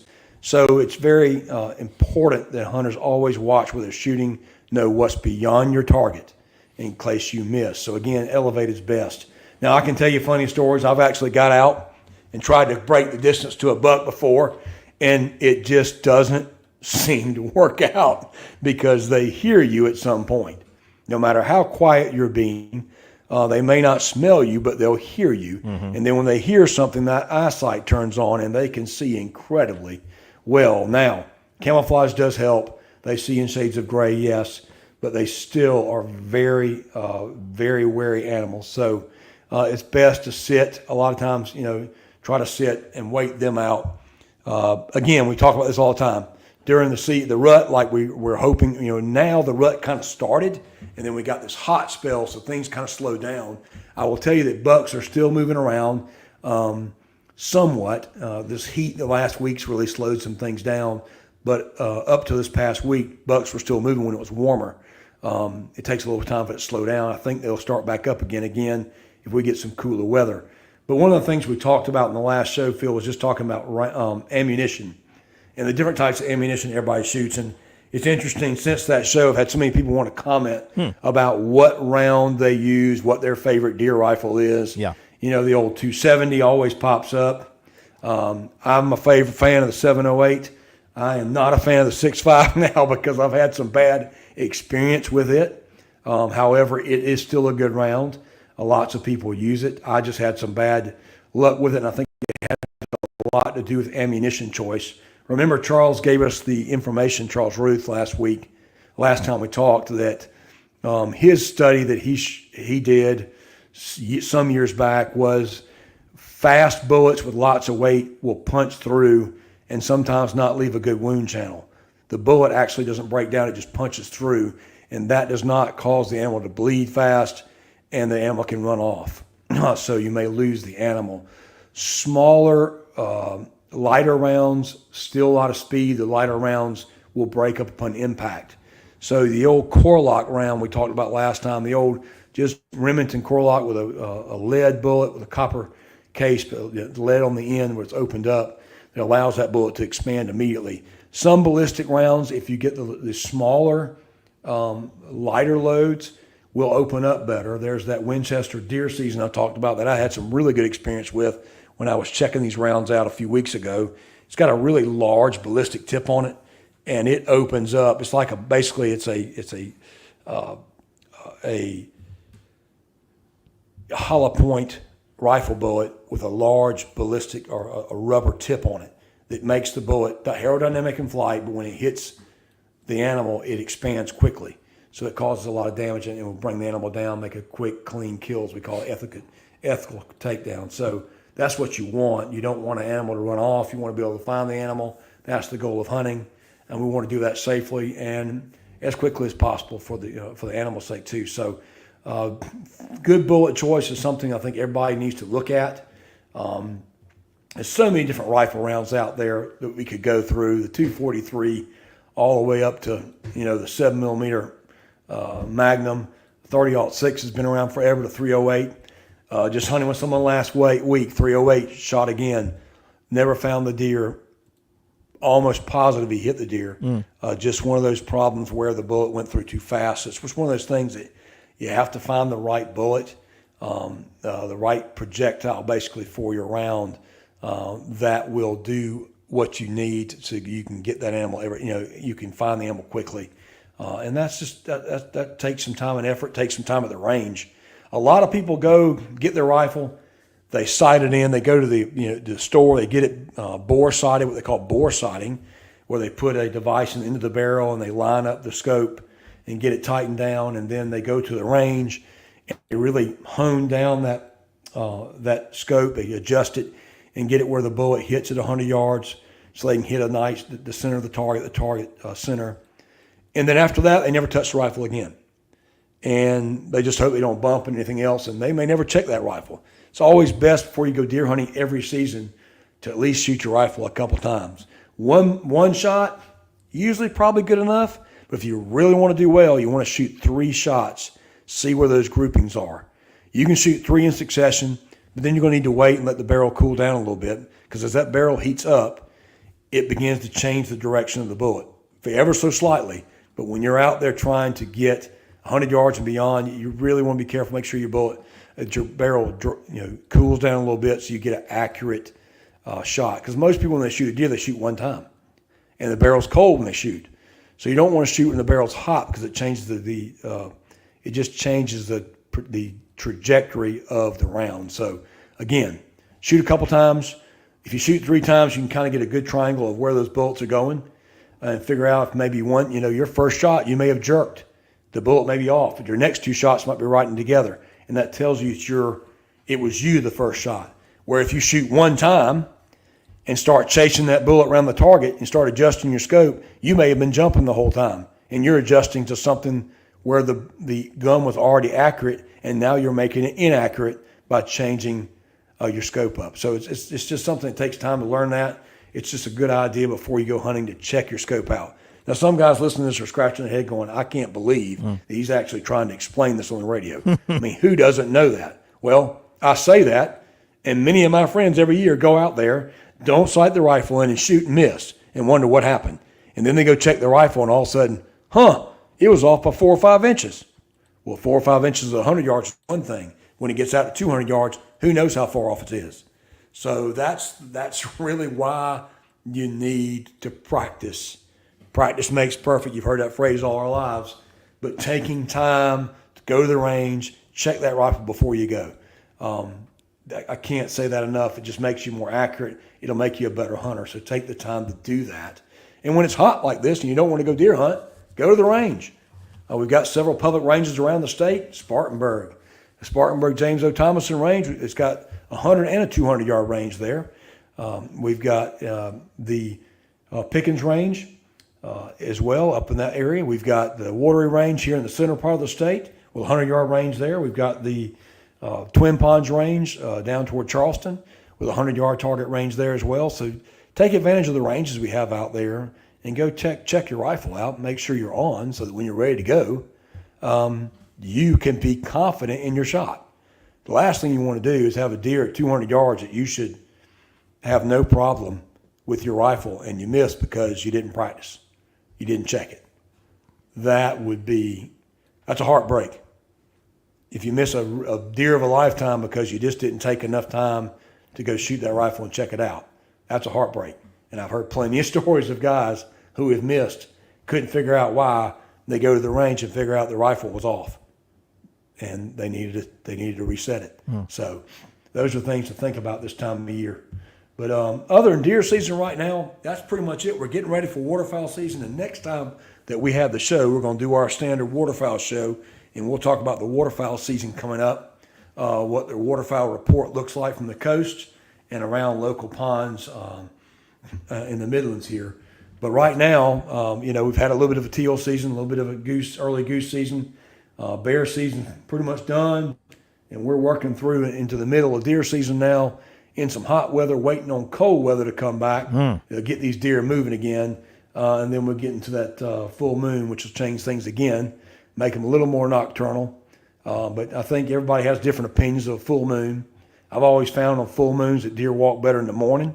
You may find that different. You may say they're better at different times of the day. But I can tell you this, if you're not using a camera, you probably need to buy one. Another great investment for deer hunting. They're so cheap now. You can buy two for $99. I see sales all the time. Put those cameras out, and they'll actually send the pictures to your phone. I know some people think that's cheating, and it might be compared to the old days, but it sure is nice. You can see what's going on in the woods where you hunt. Gives you kind of let you know what deer are doing when they're getting active, when they're not. And you can start to kind of, if you use that camera, you can really hone down when deer are moving. You can watch that big buck coming in the evening, in the middle of the morning, 1 a.m., 2 a.m., 3 a.m. And when he starts to move toward 5:30, toward 6, it's time to get ready to go sit because he's going to come in there. And it may be for a day or two, and then he's going to cycle back out. A big buck you may get a chance at maybe 4 days in a season. And a good hunter knows that. It takes time to figure that out. But it's just one of those things you learn. And using a camera, a lot of guys use cameras because it helps them be able to kind of track that deer, see what the deer movement is. Even if you're just looking for does and when they're coming to your stand area, it's a great tool to use. I use them. I have two of them myself, and I enjoy just looking at the pictures. You get to see some really neat things. I got some cool pictures shared with me just the other day of a bobcat coming in to try to take a deer on the corn pile. You don't see that often, especially at night, but that camera will catch it sometimes, and you get some really cool shots. You'll get to see if turkeys will come around, because I promise you, if you put corn out for deer, turkeys will find it. I've got plenty of pictures of gobblers on the corn pile eating during the middle of the day, and it's fun to see that. As well as the other, of course, plenty of, as people call them, trash pandas, the old raccoon. Ricky Raccoon shows up a lot too. So there's a lot of fun things you can see on that camera. So again, if you're not using a game camera, it is something to get to purchase, put out, and enjoy watching it. Again, it'll show you a lot about what's going on in the woods. Sounds great. Well, we look forward to you in a couple of weeks, and we'll see how things are looking from a deer hunting standpoint, and also, like you said, get into the waterfowl season. Which the primary waterfowl seasons coming up would be what, duck season? That's correct. That's for Thanksgiving. Our Thanksgiving season is our first part of the duck season here, other than the early teal season. This is our big opener coming up here before Thanksgiving. We'll talk about what conditions look like and what you're required to have to go hunting this year, and talk about the limits, which sometimes change from year to year. So we want to make sure everybody knows what the limits are, what they're required to have. But again, before we go, I want to make sure we really re-emphasize this, Phil. It's a great question you had earlier. Yeah. Always, if you're deer hunting, please make sure that you tell somebody where you're going. Like we talk about boating, plan your hunt your plan, let people know where you are so they know where you are, know where to find you if you don't come back, if you fall, get hurt, can't get to your phone. Also, always know your target. Know what lies beyond your target and what's in front of your target. Don't pull the trigger until you're sure of your target. Makes a lot of sense. Major, thank you very much. Have yourself a great couple of weeks. Hopefully the temperature will drop, though I kind of like it like it is. But for your sake, I hope it gets cold as heck. And we'll talk to you in a couple of weeks. That will do it. Sports Talk SC Wild on this Wednesday night. Thank you, Josh. And thank you, Chris. And thank you, Major. Have a great night, everybody. We'll see you tomorrow.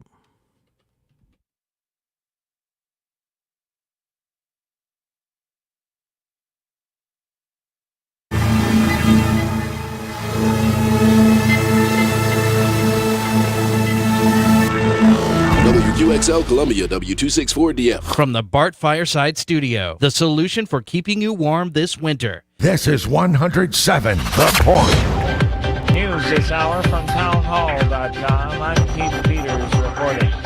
Vice President Kamala Harris formally conceded the 2024 presidential campaign to Donald Trump today. Folks are feeling and experiencing a range of emotions right now. I get it. But we must accept the results of this election. Harris says she knows her backers are disappointed. Sometimes the fight takes a while. That doesn't mean we won't win. That doesn't mean we won't win. The important thing is don't ever give up. Don't ever give up. Don't ever stop trying to make the world a better place. Harris's decisive defeat shattered hopes that she could rescue Democrats' chances after President Biden's re-election efforts stalled, and she replaced him at the top of the ticket. Meanwhile, Senate Minority Leader Mitch McConnell says he's pleased Republicans will again control the upper chamber. I've been the majority leader. I've been the minority leader. The majority's a lot better. You're there. And I think, based on the fact that we haven't got all the results in, we certainly already know we're going to be in the majority. We're hopeful that that might actually grow some.